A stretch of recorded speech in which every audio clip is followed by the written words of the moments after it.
우리가 하나님을 믿지만 하나님을 믿는 성도들에게는 행동이 나와요. 어떤 행동이 나오는데 그 행동은 그가 하나님 말씀을 어떻게 해석하고 받아들이는가에 따라서 나타나는 모양이 다릅니다. 만약 내가 만나는 신앙인이 교회나 사람을 대할 때, 세상을 대할 때 옳고 그른 것으로 바라보고 말한다면 그 신앙인은 율법주의자 쪽에 가까운 신앙인입니다. 그래서 이런 신앙인은 자신도 모르게 사람을 평가하는 기준, 교회를 바라보는 시각 등이 두 가지 단어예요. 옳다, 틀렸다. 본인도 모르게 저게 옳은 거야, 저게 틀린 거야. 이런 형식으로 바라보고 말하고 또 그렇게 살아갑니다. 자, 그렇다면 예수님은 하나님 말씀을 어떻게 해석을 하셨을까요? 또 그 해석에 맞추어서 예수님의 행동이 나와요. 예수님은 하나님의 말씀을 해석하실 때 사랑으로 해석하셨어요. 오늘 저는 여기에 대해서 두 가지를 말씀드리려고 합니다. 첫 번째입니다. 같이 한번 보십시다. 시작. 예수님의 말씀과 행동은 사랑 그 자체였다. 예수님의 말씀, 행동, 삶 모든 것은 사랑이라는 것입니다. 신앙인들이 가장 닮고 싶은 분 예수님이죠. 이것은 우리 모든 신앙인들이 당신은 누구를 닮고 싶습니까? 이렇게 물었을 때 나는 예수님을 닮고 싶습니다. 이렇게 고백합니다.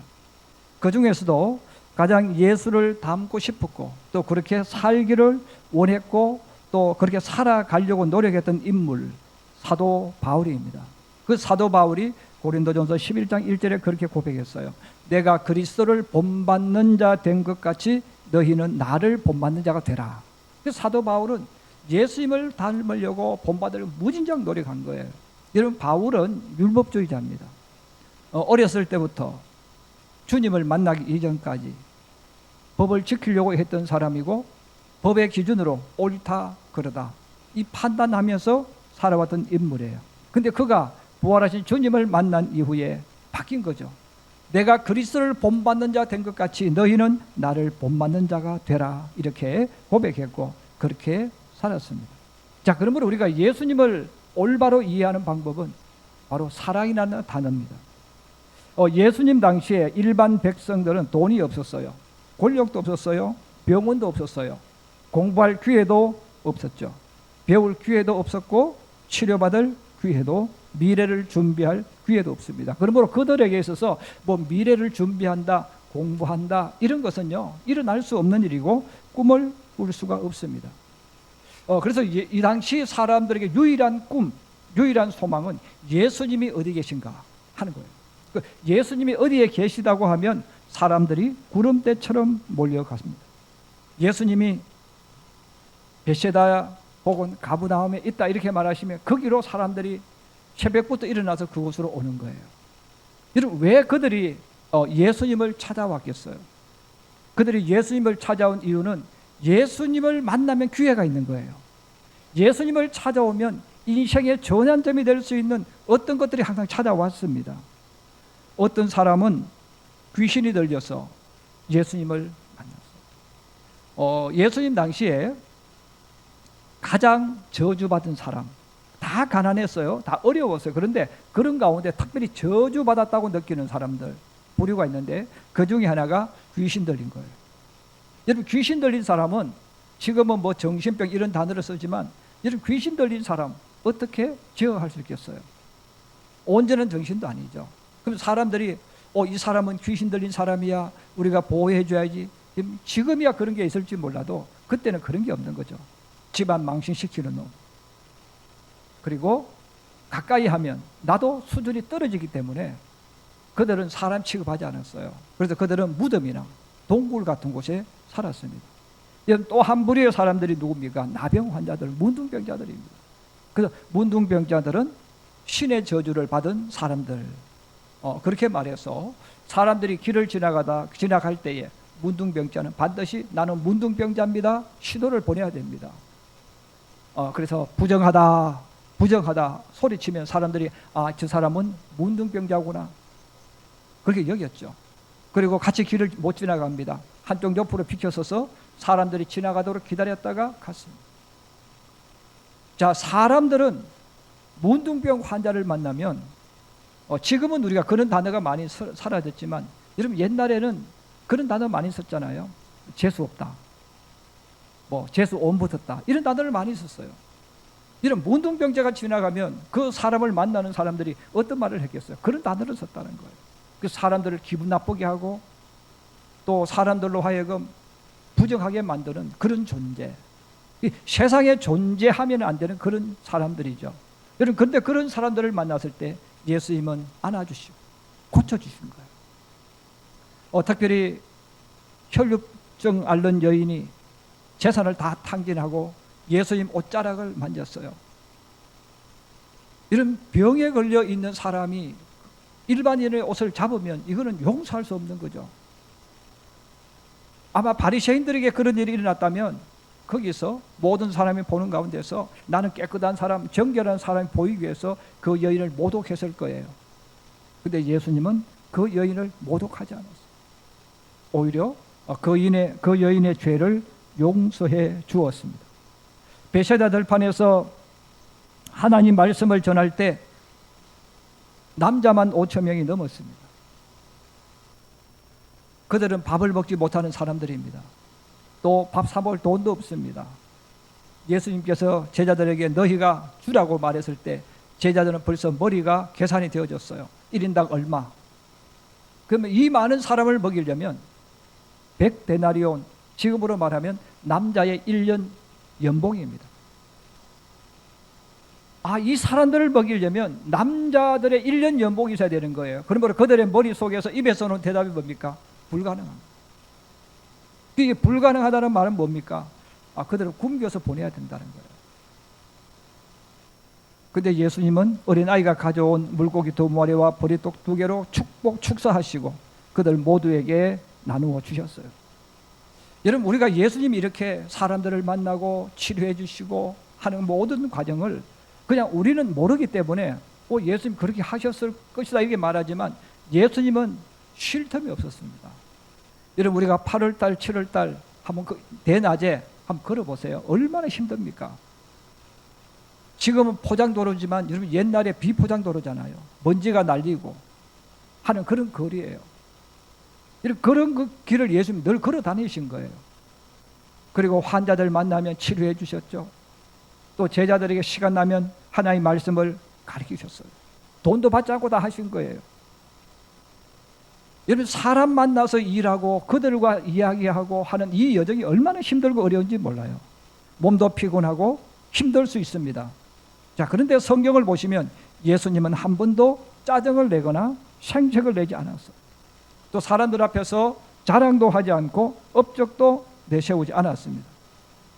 예수님은 힘들어도 즐겁게 일하셨고 피곤해도 멈추지 않고 행복하게 하셨어요.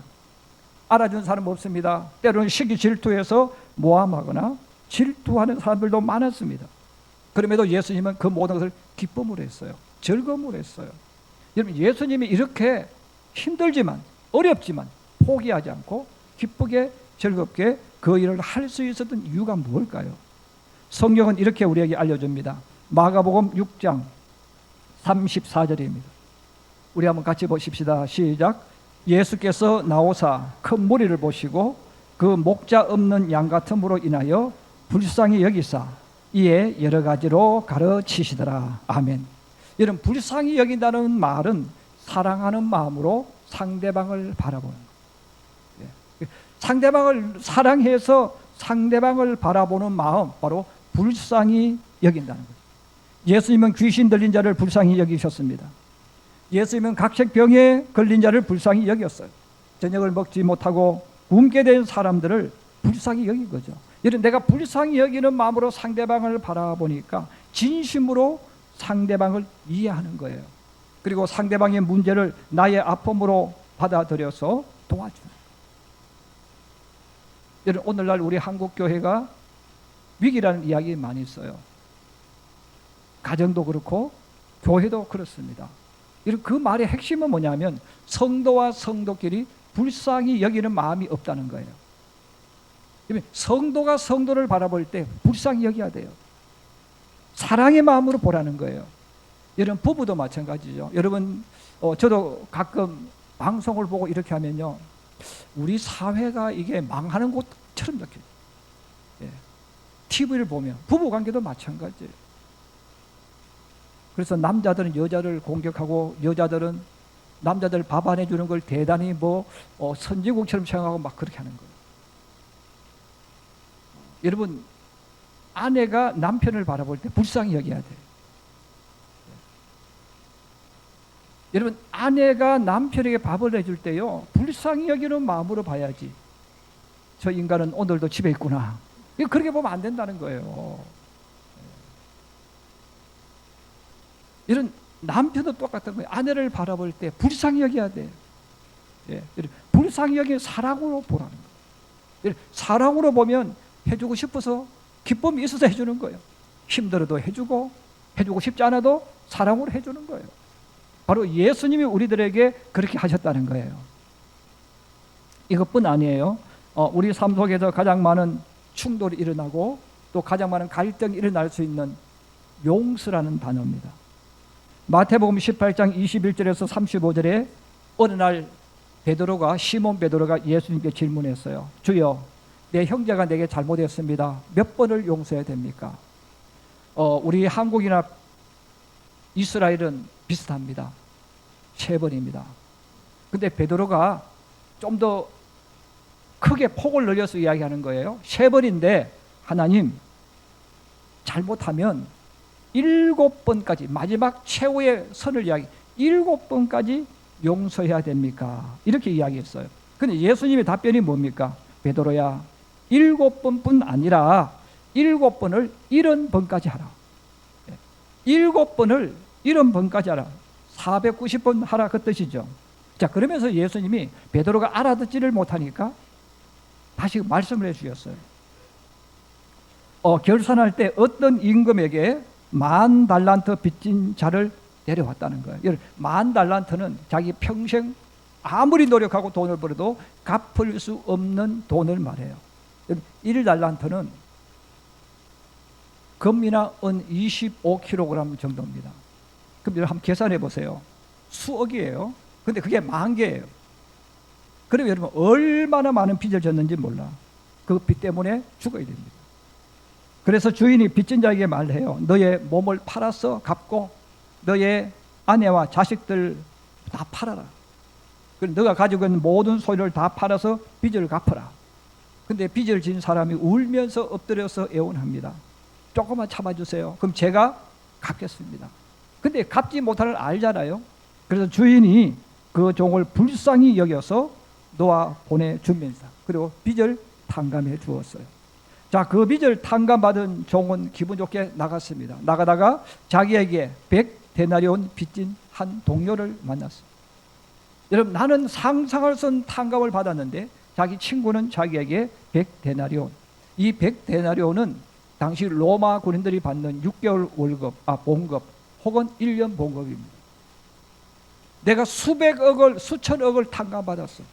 그런데 나한테 빚진 한 사람이 있었는데 한 몇천만 원 빚진 사람을 만났다는 거예요. 성경은 그렇게 나와 있어요. 그 사람의 목을 잡고 끌고 갔다는 거예요. 그러면서 이 빚 내게 갚아. 근데 그가 갚을 빚이 없잖아요.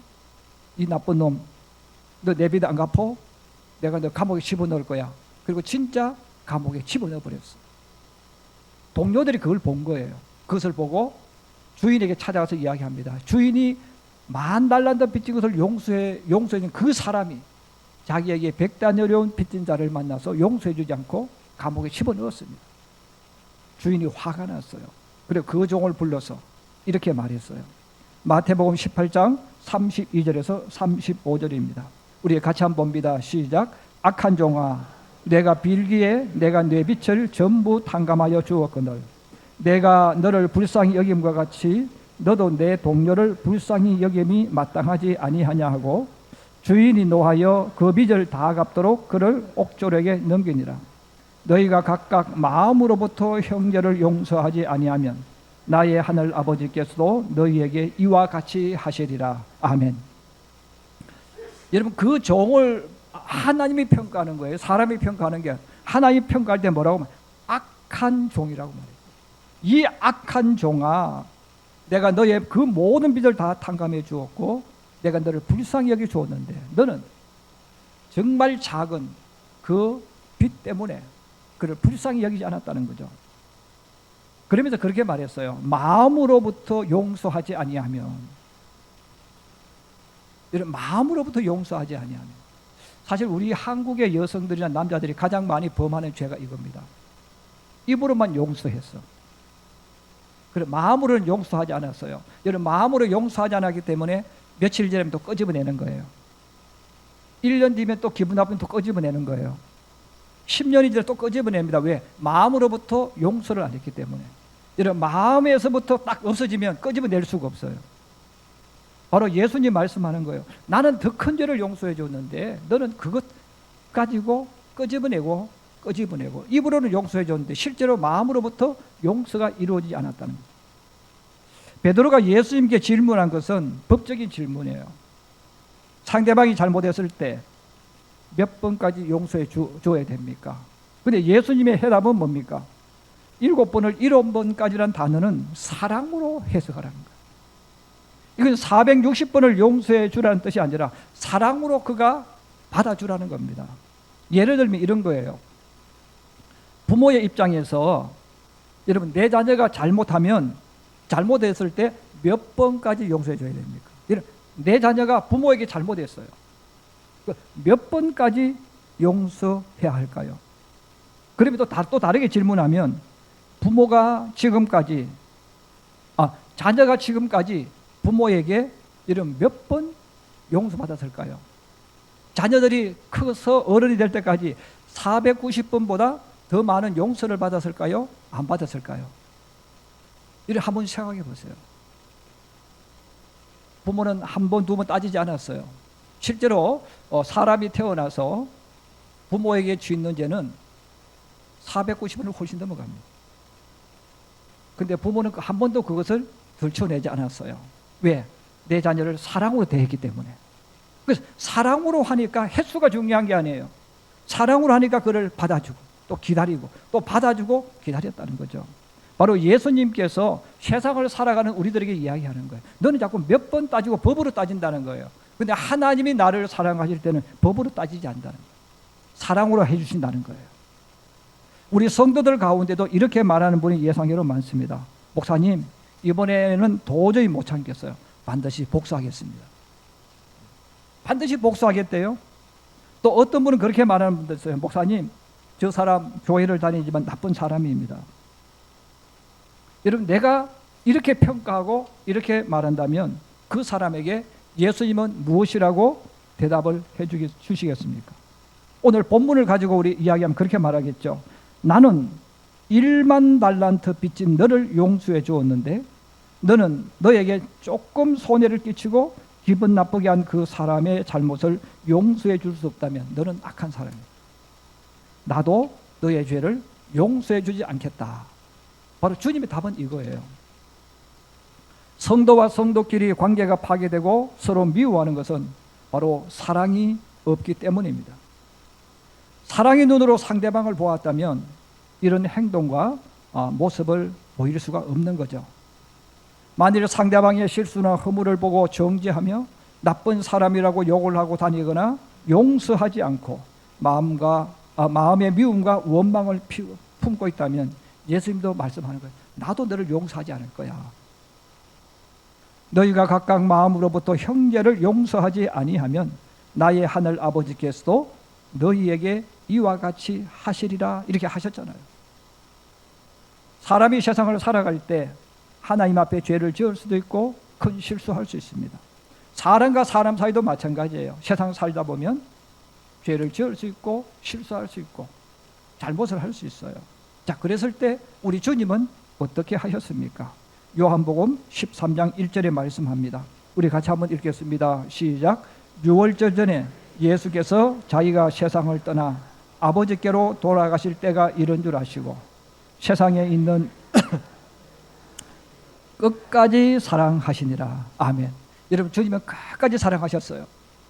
그래서 베드로가 자기를 등 뒤에서 부인하고 배반했지만 그 베드로를 위해서 십자가를 지시고 죽음의 길로 가신 거예요. 자, 그러므로 성경 말씀은 우리들에게 무엇을 알려주느냐 하면 불쌍히 여기면 끝까지 한다는 거예요. 그런데 따지면 자기 눈에 따라서 막 바뀌는 거예요. 기분 좋았다가 기분 나빴다가 자기 마음에 들었다가 자기 마음에 들지 않았다가 막 바뀌는 거죠. 왜? 기분과 감정에 따라서 하기 때문에 그렇습니다. 마지막 두 번째입니다. 같이 봅니다. 시작. 사랑의 핵심은 영혼을 살리는 것. 그래서 여러분, 하나님의 말씀의 핵심은 사람을 살리는 거예요. 근데 이 법이라는 것은 굉장히 좋은 말입니다. 기준점이기도 합니다. 그런데 우리가 말하는 이 법이라는 개념은 남용할 수 있고 오용할 수도 있고 또 좋게 만들 수가 있어요.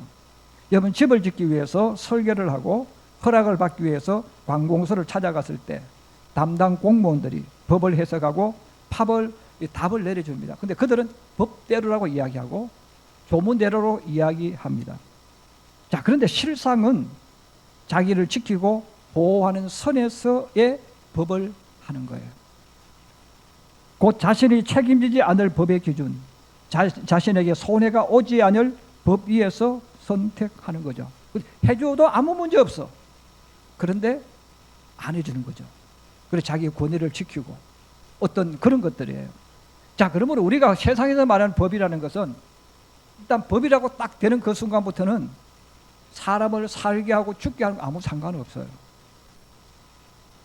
그러므로 우리가 법이라는 이름을 가지고 살지만 법 때문에 희생당하고 또 법을 가지고 와서 안 된다고 말하면 안 되는 것으로 치부하잖아요. 근데 이런 법이라는 게 되게 만들면 다 되는 거예요. 안 되게 만들면 또 안 되는 거예요. 가지고 있는 자가 마음대로 사용하는 거예요.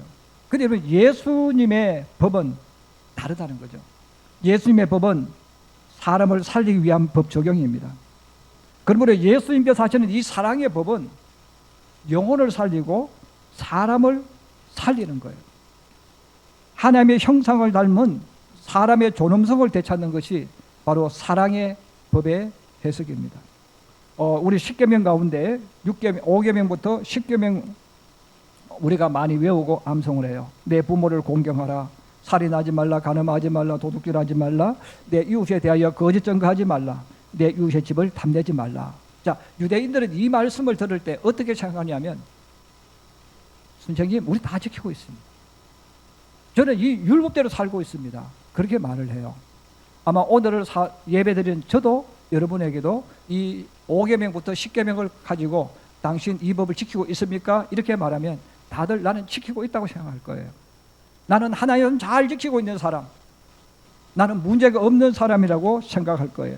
그런데 예수님의 법을, 말씀을, 사랑의 법을 가지고 딱 이 말씀을 해석하면 나는 살인자입니다. 정말 나는 문제가 많은 사람입니다. 그래서 예수님이 그 해석을 해주신 거예요. 22절에 보시면 그렇게 말씀하셨어요. 나는 너희에게 이르노니 형제에게 노하는 자마다 심판을 받게 되고 형제를 대하여 나가라 하는 자는 공회에 잡혀가게 되고 미련한 놈이라 하는 자는 지옥불에 들어가게 되리라. 그냥 법 문자로 따지면 나는 살인한 적 없어요. 나는 법을 어긴 적 없어요. 그런데 하나님의 사랑의 법을 가지고 딱 가져가면 나는 형제를 사랑하지 않은 거예요. 나는 형제를 무시하고 나는 형제를 없인 적이 없어. 하나님의 거룩한 자녀의 형상을 내가 파괴했어요. 인격을 모독했어요. 이런 미련한 놈이라는 것은 인격 파괴예요. 우리가 친구들과의 관계 속에서, 때로는 내가 만나는 사람들의 관계 속에서, 때로는 내 자녀나 내 주변의 어떤 사람들이 답답할 때, 내가 말한 뜻을 알아듣지 못할 때 우리가 쓰는 단어가 뭡니까? 미련한 놈이라고 하잖아. 근데 예수님 말씀하는 거예요. 너 지옥불에 들어가게 될 거야. 이 말은 뭡니까? 너 심판받게 된다는 거예요. 왜? 살인자니까. 또 형제에게 원망 들을 만한 일이 있거든 그랬어요. 여러분, 세상의 법으로 보면 아니 내가 힘이 있어서 너는 힘이 없어서 그런 것이지 내가 너를 해코지 하지 않았다는 거죠. 근데 여러분, 그 사람이 나 때문에 원망 들을 일이 있는 거예요. 마음을 상하게 했다는 거예요. 그랬을 때 주님께서 말씀하잖아요. 너 형제의 마음을 상하게 했잖아.